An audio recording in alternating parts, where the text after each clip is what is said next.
Everyone, welcome back to Newcastle Fans TV. It is the preview for the Southampton game tomorrow night. It is a big game for Newcastle. Not as big as it probably should have been 6 weeks ago, but it is a big game for Eddie Howe's side. Me and Steve are going to go through all the necessary things in regards to Southampton versus Newcastle. But first, we have a video from our sponsor, Profit Accumulator. Hello everyone, we're just pausing the video dead quickly to tell you about our new sponsors who are Profit Accumulator. Now you're probably thinking, what is that? Now, if you're like me and haven't got a clue about match betting, this is absolutely fantastic. I've never heard of this before. They'll search, which is Profit Accumulator, they'll search online for all the best free bets on any outcome that you want to put on. So if Newcastle, of course, playing this weekend, you can bet on Newcastle to win, to draw and lose by placing free bets. You cannot lose. It's fantastic. I didn't even know this was out there. Profit Accumulator also have a step-by-step guide on their website if you're a novice like me, and they'll go through it with you. It is absolutely fantastic and you can't lose any money. It's free money. Have a look at the link in the description down below. Yes, the link is in the description for Profit Accumulator and me. Oh, absolutely perfect on how you can win money in regards to Profit Accumulator. So make sure you click the link in the description below and earn yourself a few quid. Why not? Who doesn't like free money? Absolutely. There you go. Not all of us are good at betting like I am. Exactly. Steve makes the big bucks. You make the big bucks. I'm on a nice run.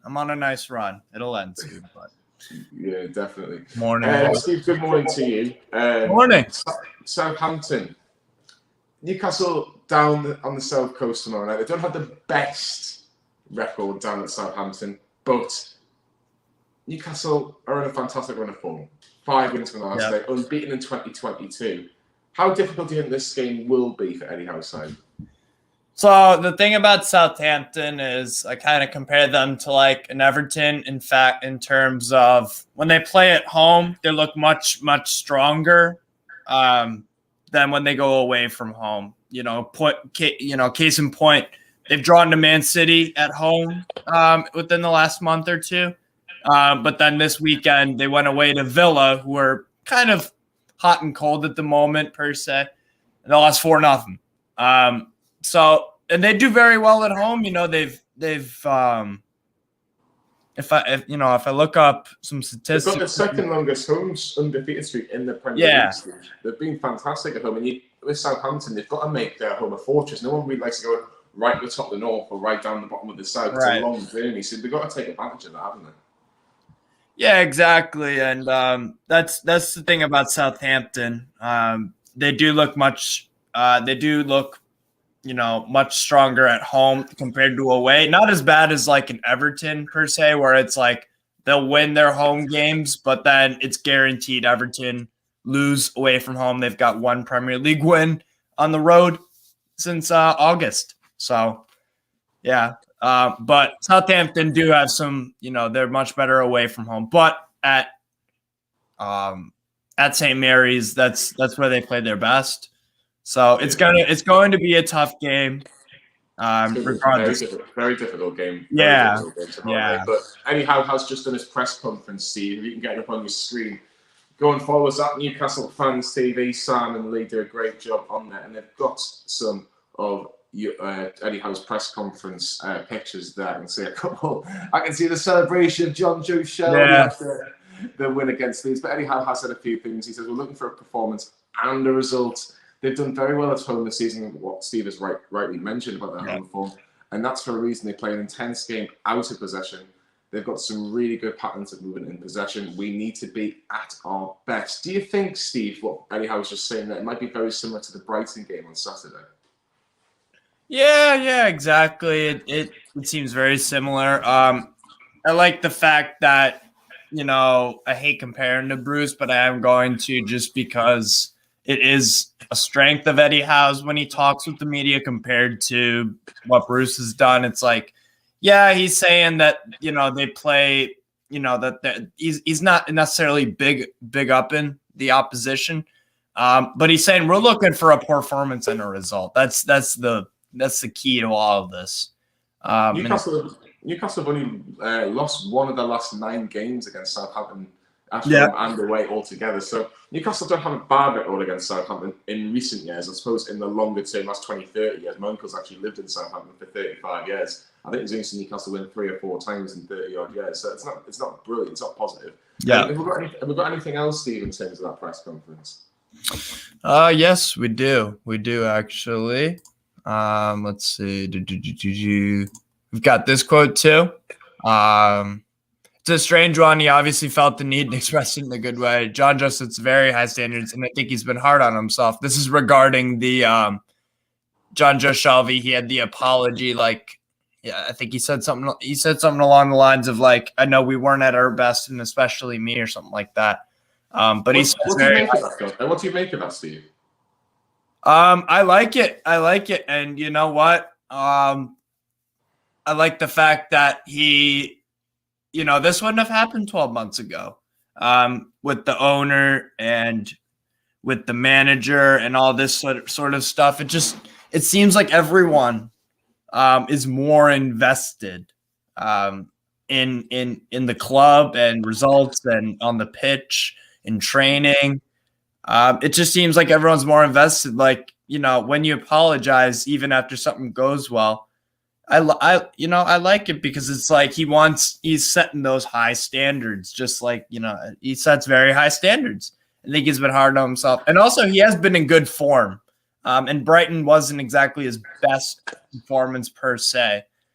So he just wanted, Eddie Howe, I like the accountability. That's what it is. And no one was really going after Shelby. But I think it was it's just a nice thing to have where it's the players want fair, they set high standards for themselves. I like it, to be fair, but yeah, possible he's going a little hard on himself. Possibly, but you talk about those standards, and that's quite right. Those standards need to be high, and if Newcastle want to do well, then that is brilliant. I think we've got some more quotes from Eddie Howe's press conference. Hey, Josh. Josh has just come in. Morning, Josh. How are you? Right. Yeah, good. Yeah, not too bad. Josh, just a quick one, really, in regards to Southampton. We haven't got the best record down there in terms of the last, maybe 20, 30 years, but Southampton's always a place, I think, in my particular opinion, it doesn't matter if you play at home or away, you can always fancy getting something from the game itself. And you must feel really confident the fact that Newcastle haven't been defeated in 2022 so far. It's only good things so far under Eddie Howe at the minute. Definitely. I think we beat them. I think there's nothing to fear. They're such a yo-yo club in terms of form at the minute. I mean, they got battered by Villa at the weekend. They did. Great.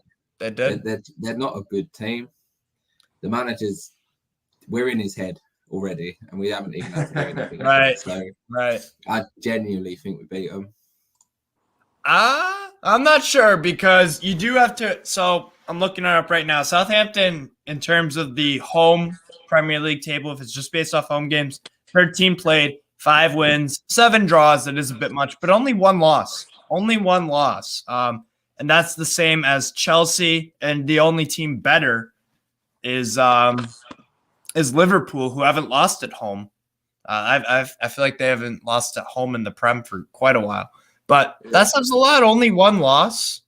So I'm not. Does that not worry you, Steve? The fact they've only lost 1 home game so far this season. Yeah, and I think Josh would agree here with me that records are meant to be broken, that sort of thing. Surely Southampton aren't going to go an entire year with just 1 loss in the Premier League at home. But you know what? They've got a good record at home. They get points 12 times out of 13, so that's not too bad.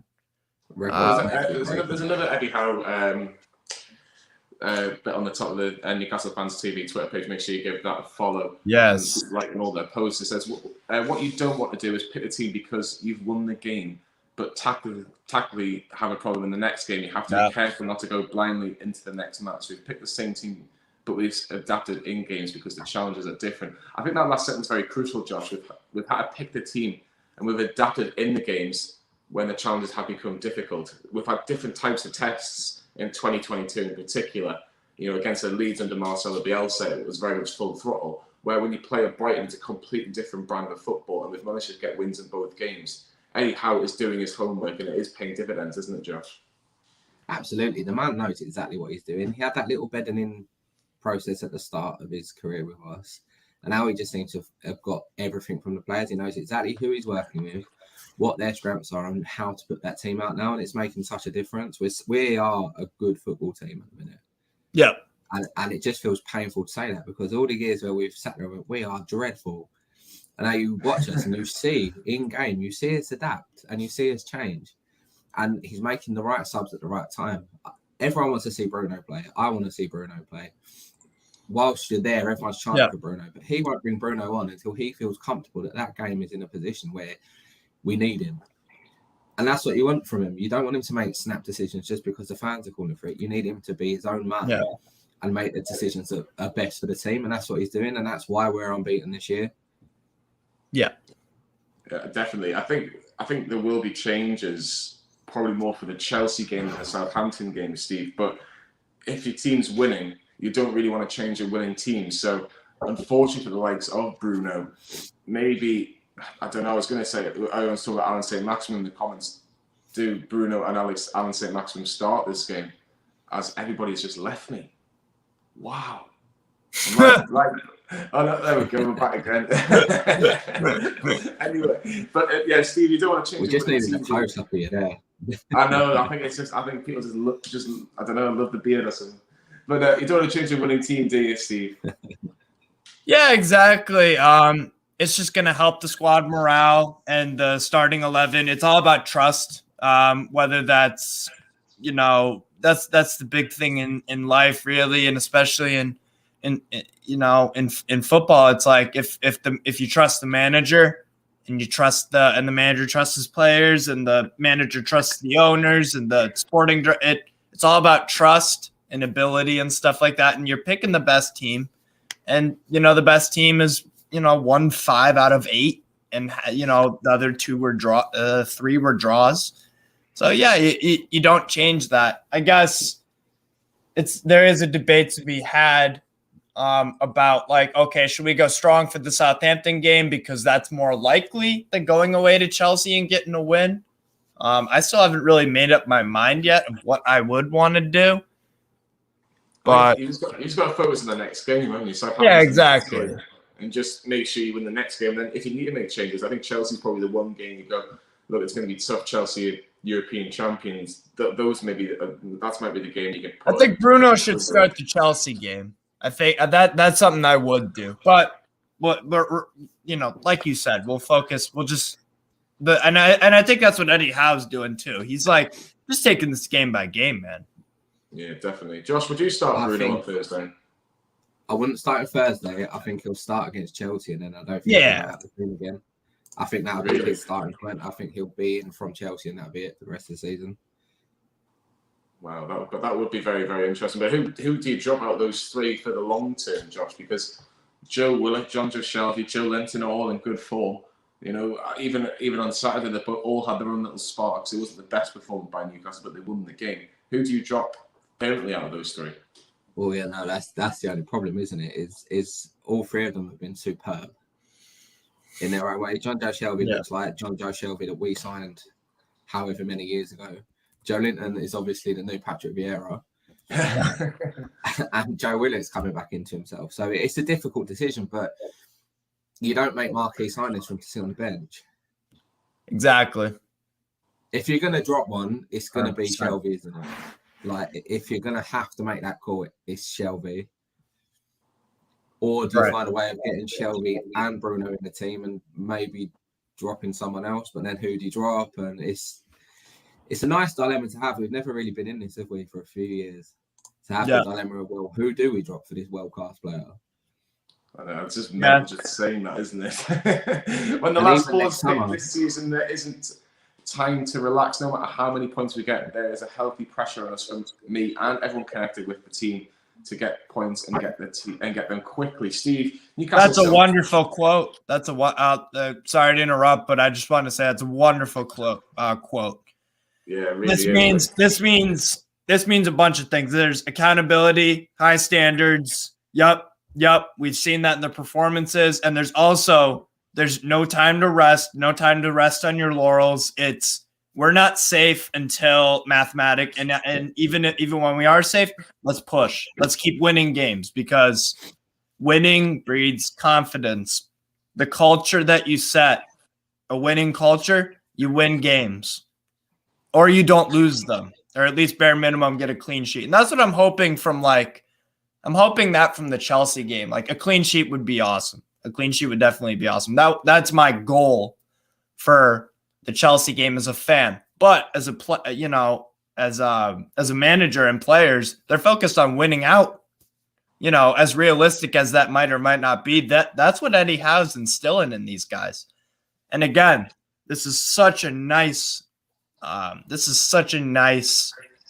mentality to have, and it's what the elite teams of the world have, regardless of the sport. Win, win, win. Doesn't matter what else. Definitely. There's no time to relax, no matter how many points we get. Yeah. What do you think the magic number is, Josh, in terms of points for staying up in this league? Because Newcastle sit on 28 points. I think, Burnley are on 21, Everton 22, Watford 19.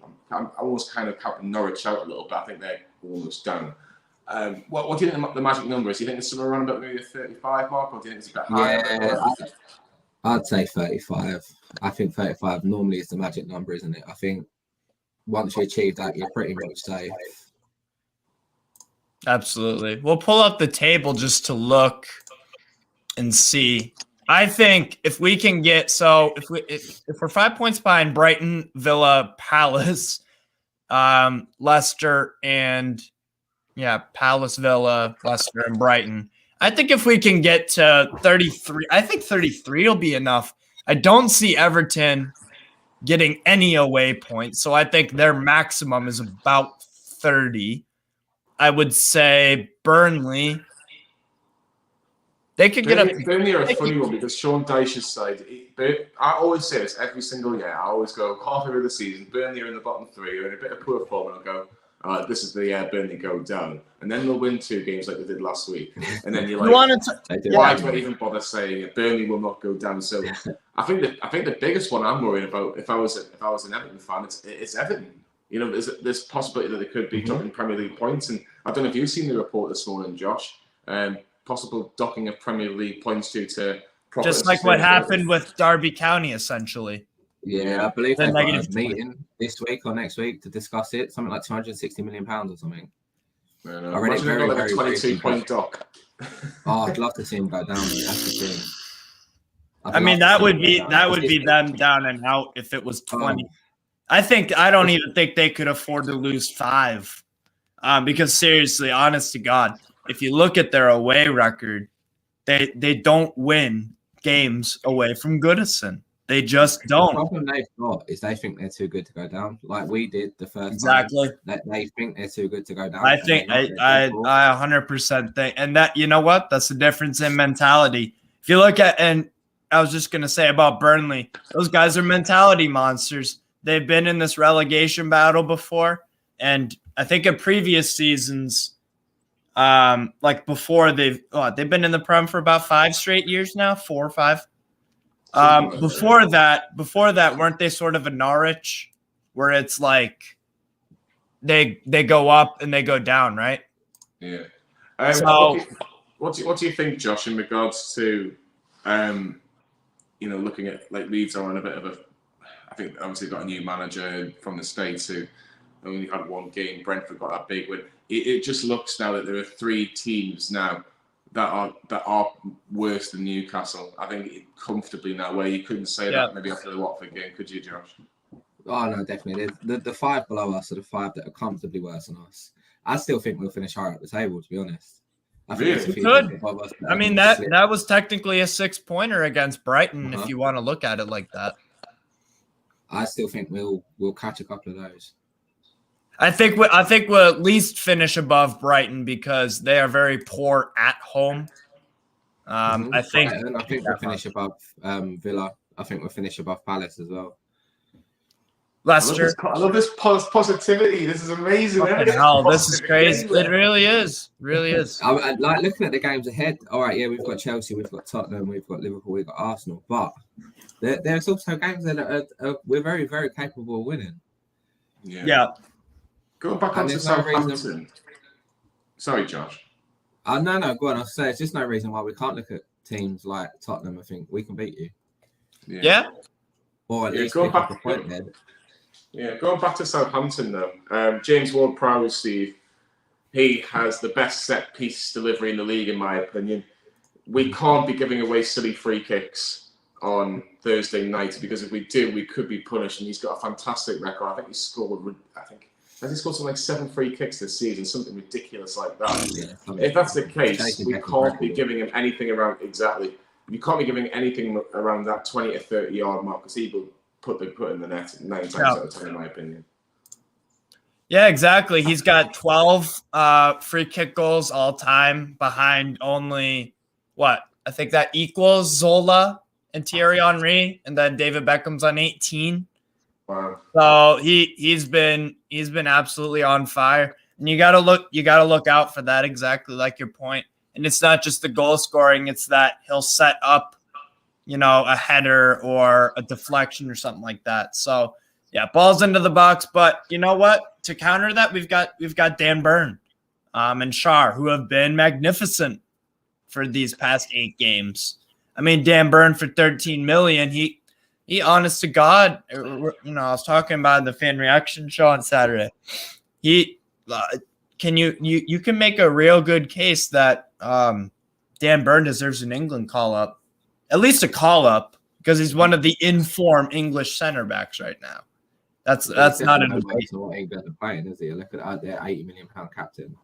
I'd rather have a Dan Burn than a Harry Maguire right now. Or a Michael Keane, Holgate. Shocking. Yeah. I mean, yeah. So I was just going to say, Josh, about the set pieces and the fact that Brighton scored from a set piece on Saturday. Martin Dubravka wasn't really commanding at all against Brighton in terms of crosses, in terms of corners. Do you think Southampton will target that? Do you think Ralph Hasenhuttl will go, well, let's put a few players on the goalkeeper, especially for corners, if they've got the delivery like James Ward-Prowse, as Steve mentioned? Yeah, absolutely. If you watch him, like I sit in the leads and then just behind the goal, and you see him flapping it so much. And I love Dubravka, but he panics. And the Brighton goal on Saturday was a very simple set piece routine. It's one of the easiest headed goals you'll see at St James's Park this season. Yeah. And Dubravka just didn't move properly. He didn't come for it. He's not commanding. He's got Ryan Fraser on the post, who's like 2'4". So set your team out how you want them set out. He's in charge of that situation. He needs to be telling them exactly what and who. And he just doesn't seem to do that. And I love Dubs. I think he's a class shot stopper. But in terms of all rounds, he's definitely slipping backwards, isn't he? Right. Possibly. Ryan Fraser, Steve, is in the form of his life at the minute. I've always said he's a bit underrated in Newcastle, because I haven't seen him in his best position in terms of that left-hand side. I know we see him on the right-hand side occasionally, but what a run of form that bloke's in. Scored on Saturday. Could have had another, actually, if he scored in the first in the first minute. Yeah. But he's got so much confidence. You can tell that the change of managers really helped him. He really does trust Eddie Howe. So do you think now, if he can stay injury-free, that he could actually really improve his scoring and assist tally from now at the end of the season? Because he's certainly a player, when he's on form, he's difficult to stop in certain games, isn't he, Steve? Yeah, exactly. And you know what? It comes, where do we start? When you have a problem or when something's going well, guess what both have in common? There's a root cause to it, whether that's for good or bad. And that's, from the manager trusting him, playing. He gets game time, he gets good instructions, and he plays in his right position. So I just love how direct Fraser is. I love how keeps his head up. He's always looking to go forward. Great bits of trickery and just simplified stuff that,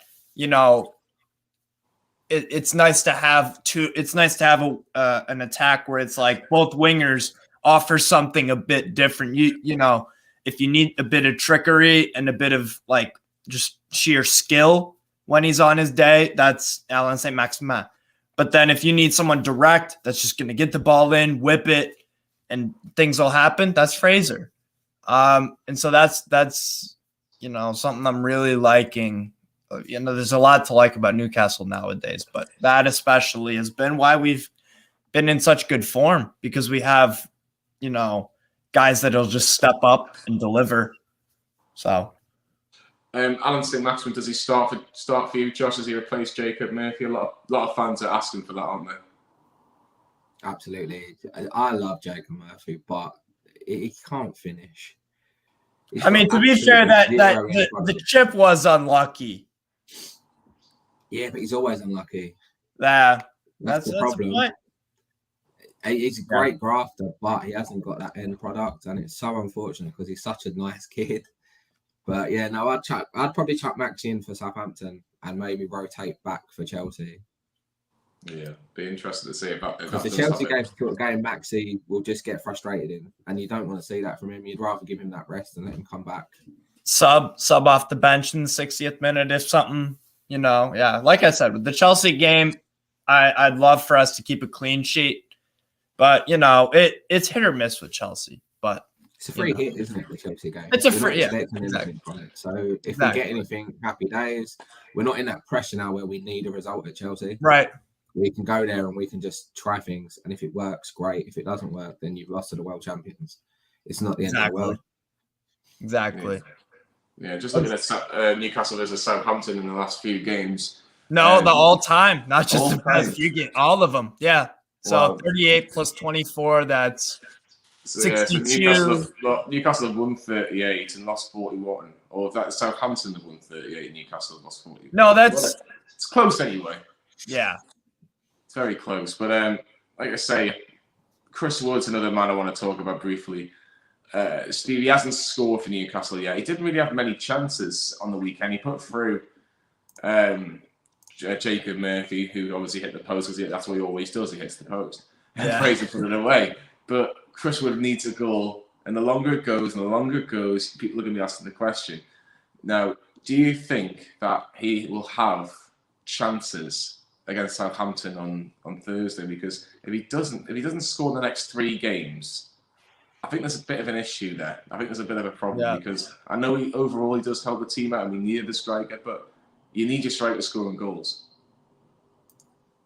Yeah, exactly. No, that is true. But like I said in the watch along on a Saturday, there were some good moments from him that he created space. I remember it was early in the game where it's like he was dragging, Wood was dragging 2 defenders. I believe it was Duffy and Lewis Dunk, and he dragged them. And that's how Fraser just made that run in on the left and then had a chance to score that. So, but you're right. He does need to add some goals and, talk to Fabian Schär, man. Just talk to Fabian Schär. He scored 2 headers in the past 2 games. So, and he's a center back.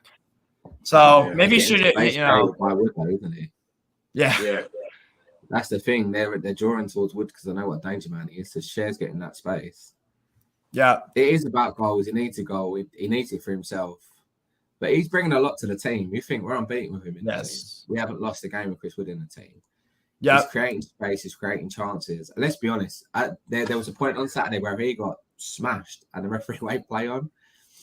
Yeah, that was at least a yellow card for the Brighton player. But Wood created that. He's creating a lot. He's just, obviously, we don't cross the ball a lot. So he's not getting them opportunities. Right.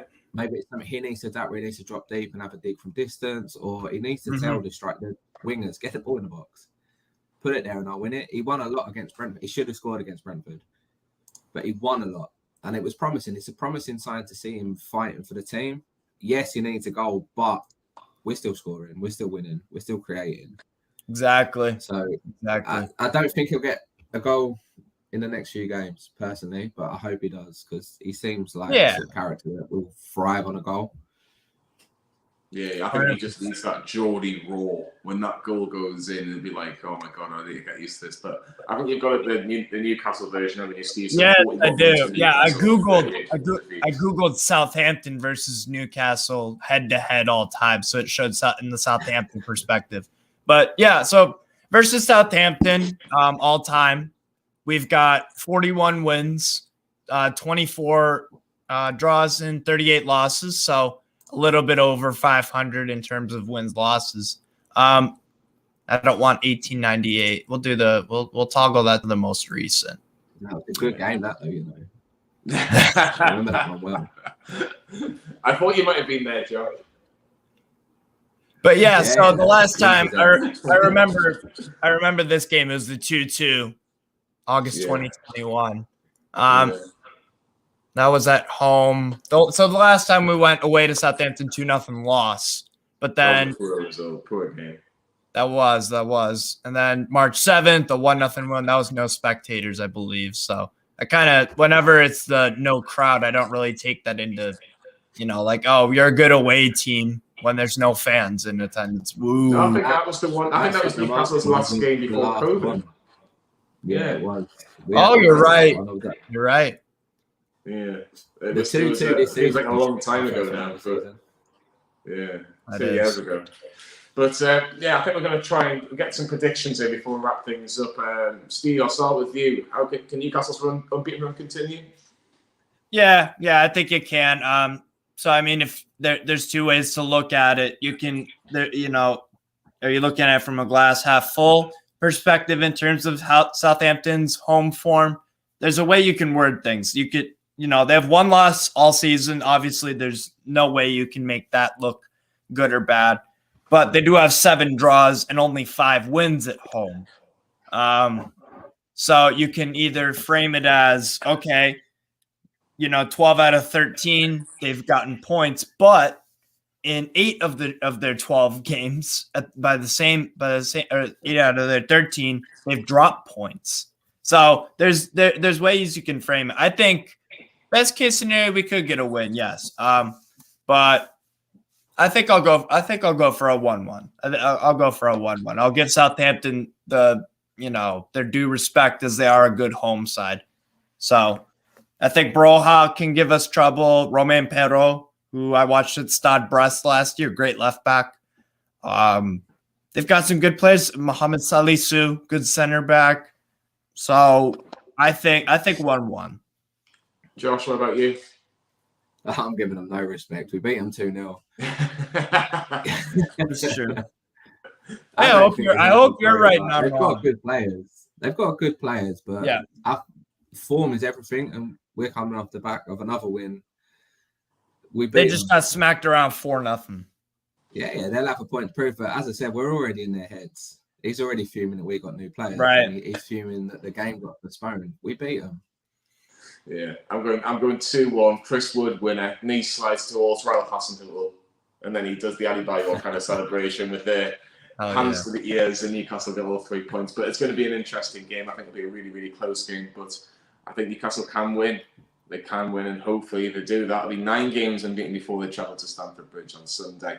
Right. Lee and Carl will be at the game tomorrow night. They'll give you all the reaction to Newcastle's match against Southampton down on the south coast. There will be a watch along with Steve as well, and hopefully. I like Craig's prediction 4-1 Newcastle. That'd be nice.